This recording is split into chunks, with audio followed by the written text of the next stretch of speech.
But I want to show you guys how to use the G1000. So let me start out by that, right?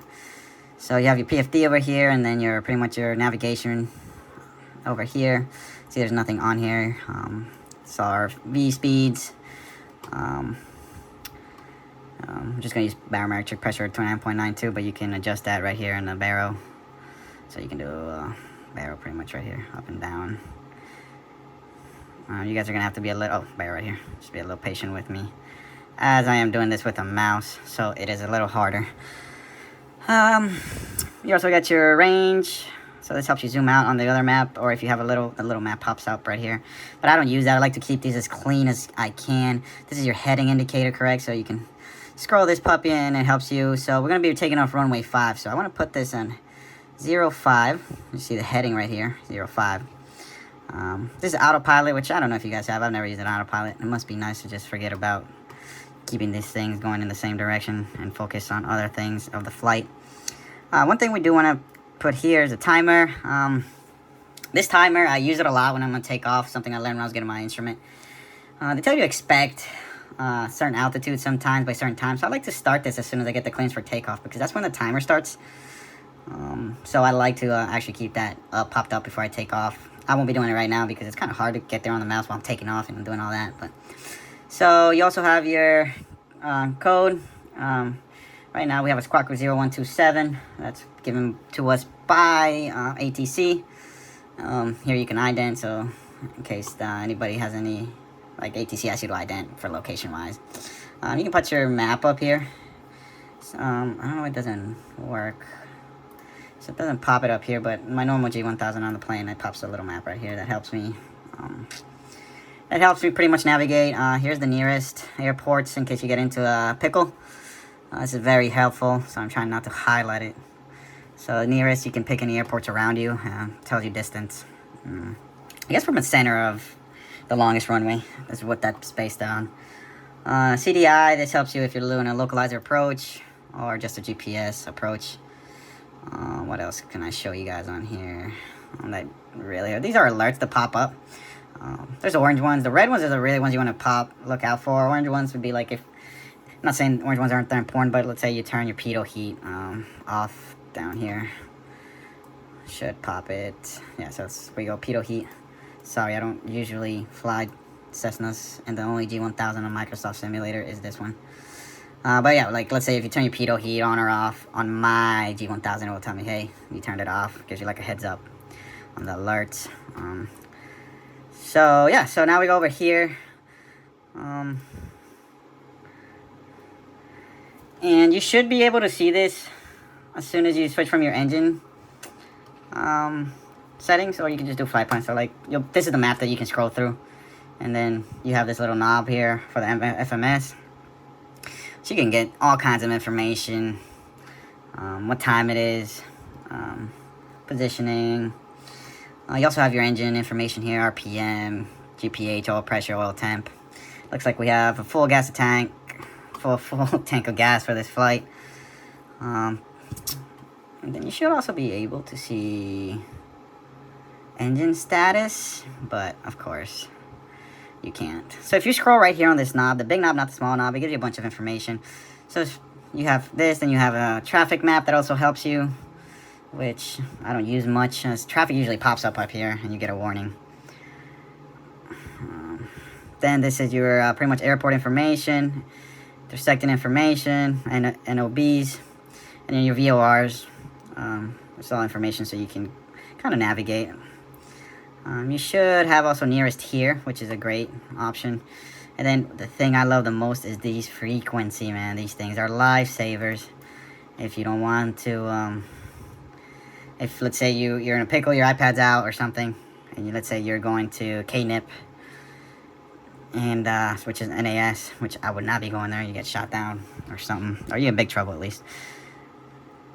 But it gives you information about every single frequency they'll have. So let's say KVQQ. You see their approach, your ATIS. That way, if you're comfortable with only using this, it's great, right? That way you can be, oh, this is the frequency I have to put in. And then you go up here, and then you set your frequencies, correct? Right? So you see I'm moving this knob, just move the little one. If you want to move the big one, that helps with that, right? So there you go with that. So now let's say we're gonna do this flight plan. So we do flight plan. Press this little knob in and the origin. Well, we're taking from KCRG, so okay. Do the big one to move next. C, then next. R, look for the R. Normally by now this would have selected it on your planes by location, but I don't know why it doesn't do it on here, so we'll have to pretty much type the whole thing in. And like I said, I'm scrolling on a mouse, so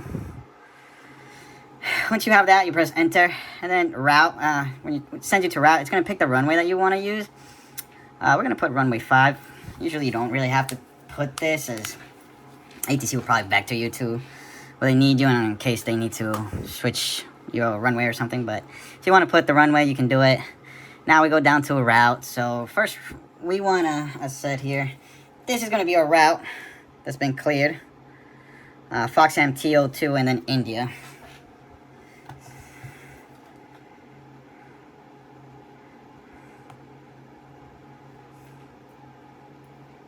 So what we want to do is type here. It's going to be Foxham. This is a pretty common route. I actually do this for my cross countries. They send you through Foxham. Hold on. Oops. Past that. Then we do F. Look for O. Now, I'm telling you, this will be a lot quicker on the plane, but like I said, Fox AM, that's good. A is good there. We're gonna go to M or M. There you go, Foxham. Enter. So that pretty much gives us the route to Foxham straight there. We've been cleared direct, so as soon as we take off, climb and direct Foxham. And then to another waypoint, it actually pretty much just lands you on it. Then you just... So, our route pretty much shows us right here, correct? We're on Foxham. Then they want us to go to Sugar. Right? You can see here. We're going to climb out. Then go to Foxham as the first stop, then Sugar. So we want to write down Sugar. So, S, Sugar, go to the end. I don't want to scroll by there, perfect. Sure, it's be double U's.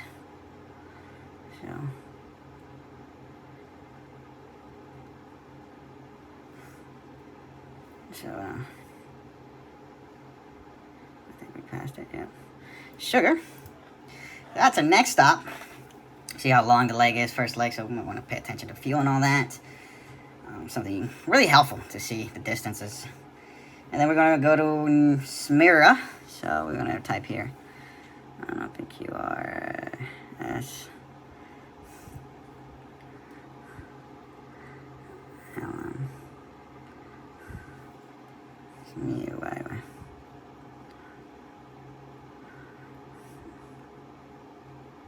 Smyrna, and that pretty much fills it in. Let's see how smart the system is. It usually fills it in for you. You just have to put like first two letters. And from Smyrna, we're going to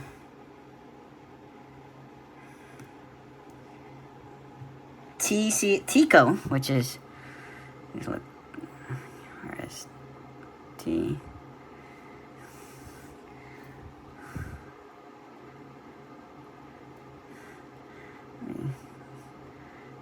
And then we're doing another C. Tico, and it fills it out. And after that, it's probably going to keep sending us out so we can find an approach, which would be India. All the way to India.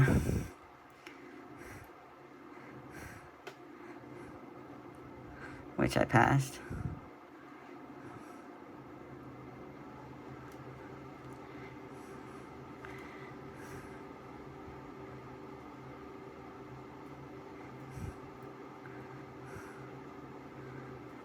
Okay. Come on, you can guess it from here, can't you? No. India. There we go. Wait, that is not the India we're looking for. Oh, no, it is. So, if we look at the range, it is not the India we're looking for, right? So, I'm going to scroll back.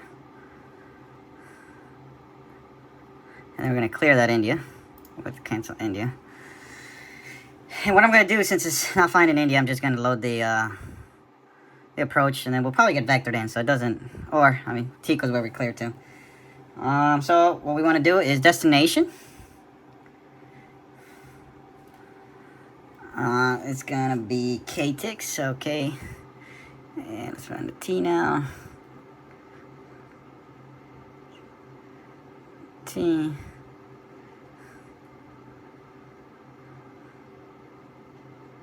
Passed. There we go. And X.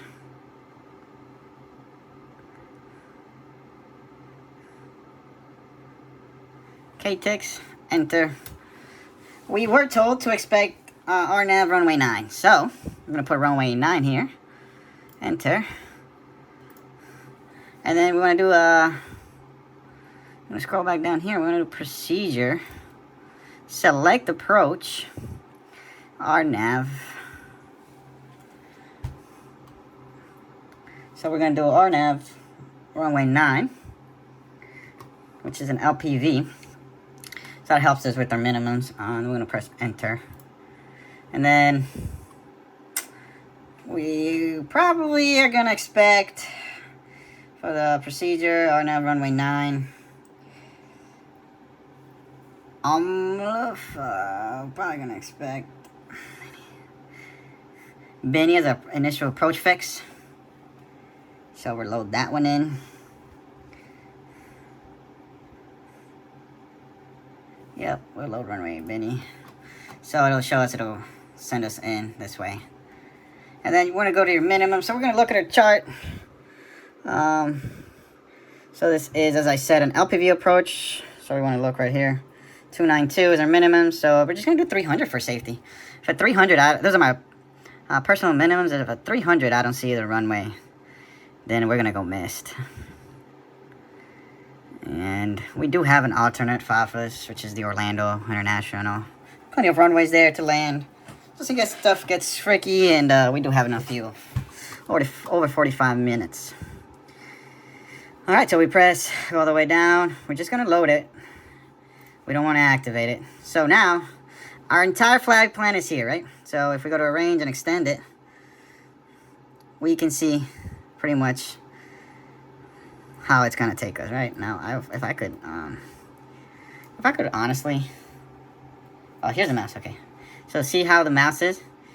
So it's pretty much, this mouse can take me all the way down to where we're gonna intersect, and then we're gonna down to the mouse, and we can see pretty much how this is gonna look like.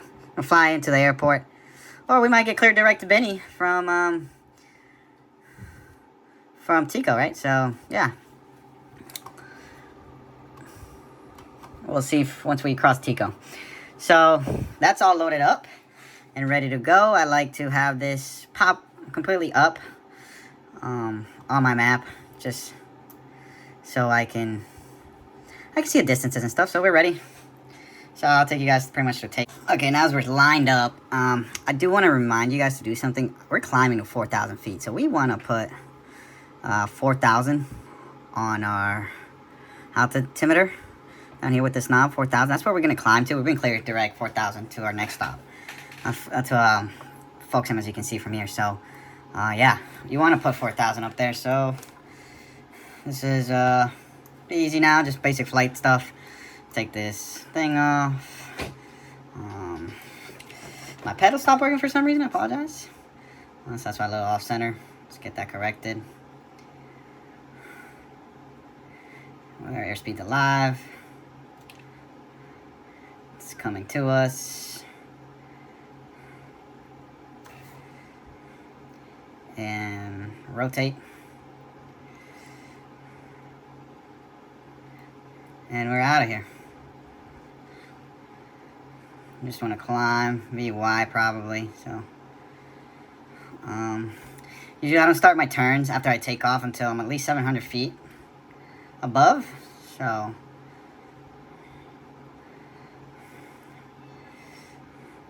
some good winds. Are not letting us climb right now.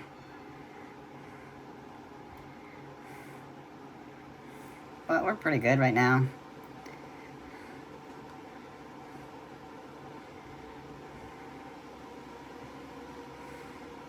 Just keep climbing. Order departure on 132.775 Sierra Foxtrot. Yeah, just pretty much make that call, those ATC calls. Now we want to go direct. They told us head over direct, so yeah, I'm gonna climb. I forgot, I really want my tower.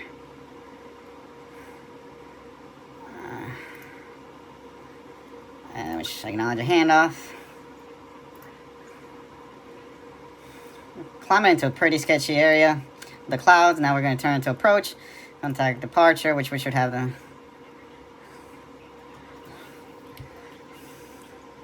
I put some fake clouds in here. Now it wants to move. Yeah, Microsoft Flight Simulator sometimes makes you do crazy stuff. But alright, so now we keep climbing. We're full power, full mixture. Just trying to intercept. And then, as you're going to see here, we're flying into the cloud, so I really don't care what's happening outside. I'm just going to focus in this. Yeah, so I'll be back when we hit Folkestone. One thing I did want to point out while we're still up here is we can, let's say we got a little deviated. This is going to be really hard on sim. But, direct to Folkestone, we can just press direct and enter. And that way, pretty much just gives us the shortest way to Folkestone. And we don't have to be chasing something that we set down on the ground. So now we just keep climbing. Climbing to the clouds right now. See, maybe we can get above them. The reason I filed 4,000 was so we can get above some of these clouds. I don't want to go too high, as it actually will take more time and fuel. And as a student, you need all the fuel possible.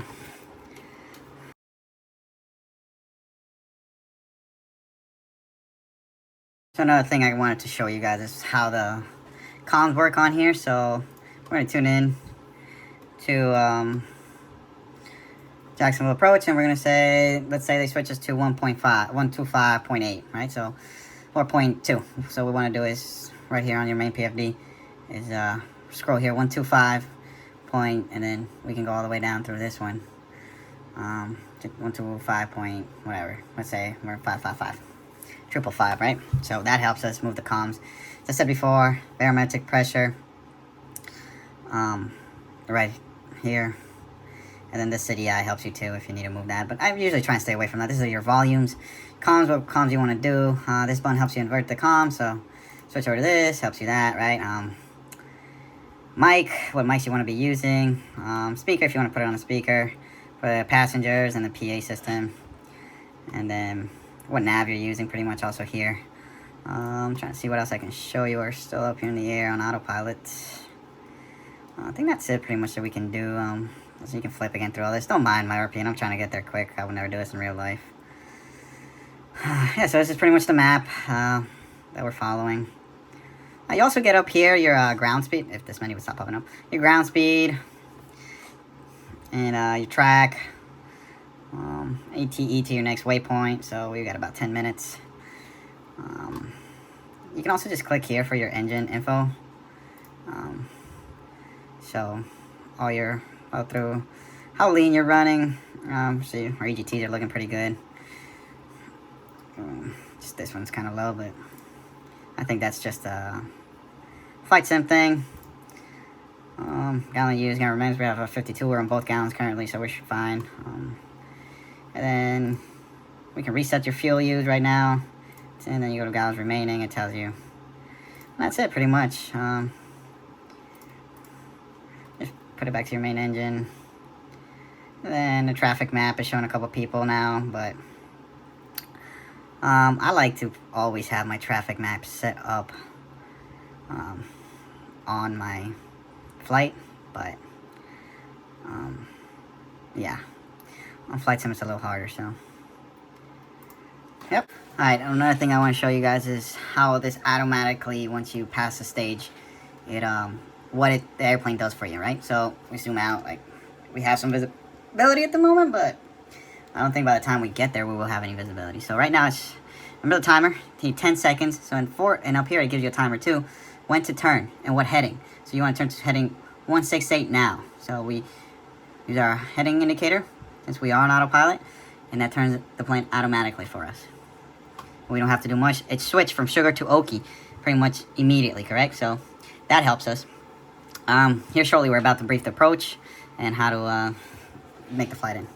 Another thing I want to show you guys is here on the menu button, we can collapse all the airways. We can actually delete our flight plan, invert flight plan, and remove approach if we have to. I don't know why I can't load airways. I just figured that out on this sim, but that's what we're missing at the beginning if you remember on the video. Yeah. You should also be able to see the diagrams on the G1000s. I just don't know why you can't see them on Microsoft Sim.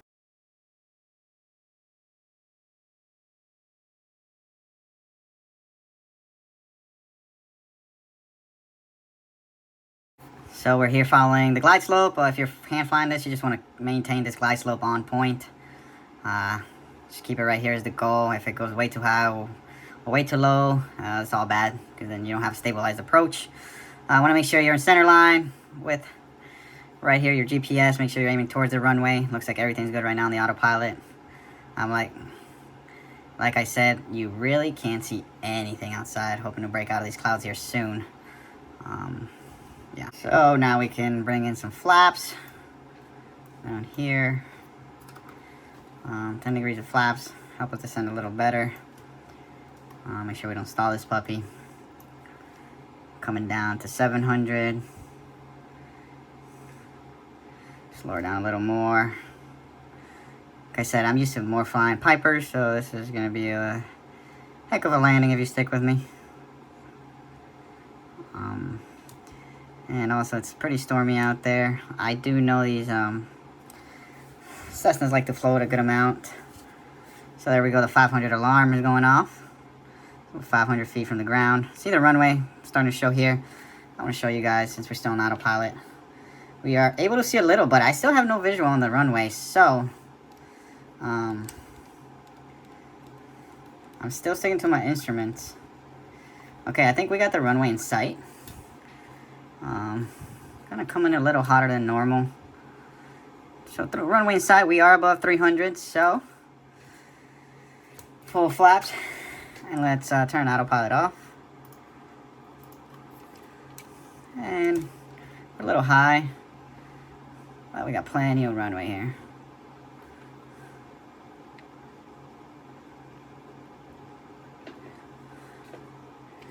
And that's how we do it. Thank you for coming with me on this flight, and I hope you learned a little bit of something. Have a great day.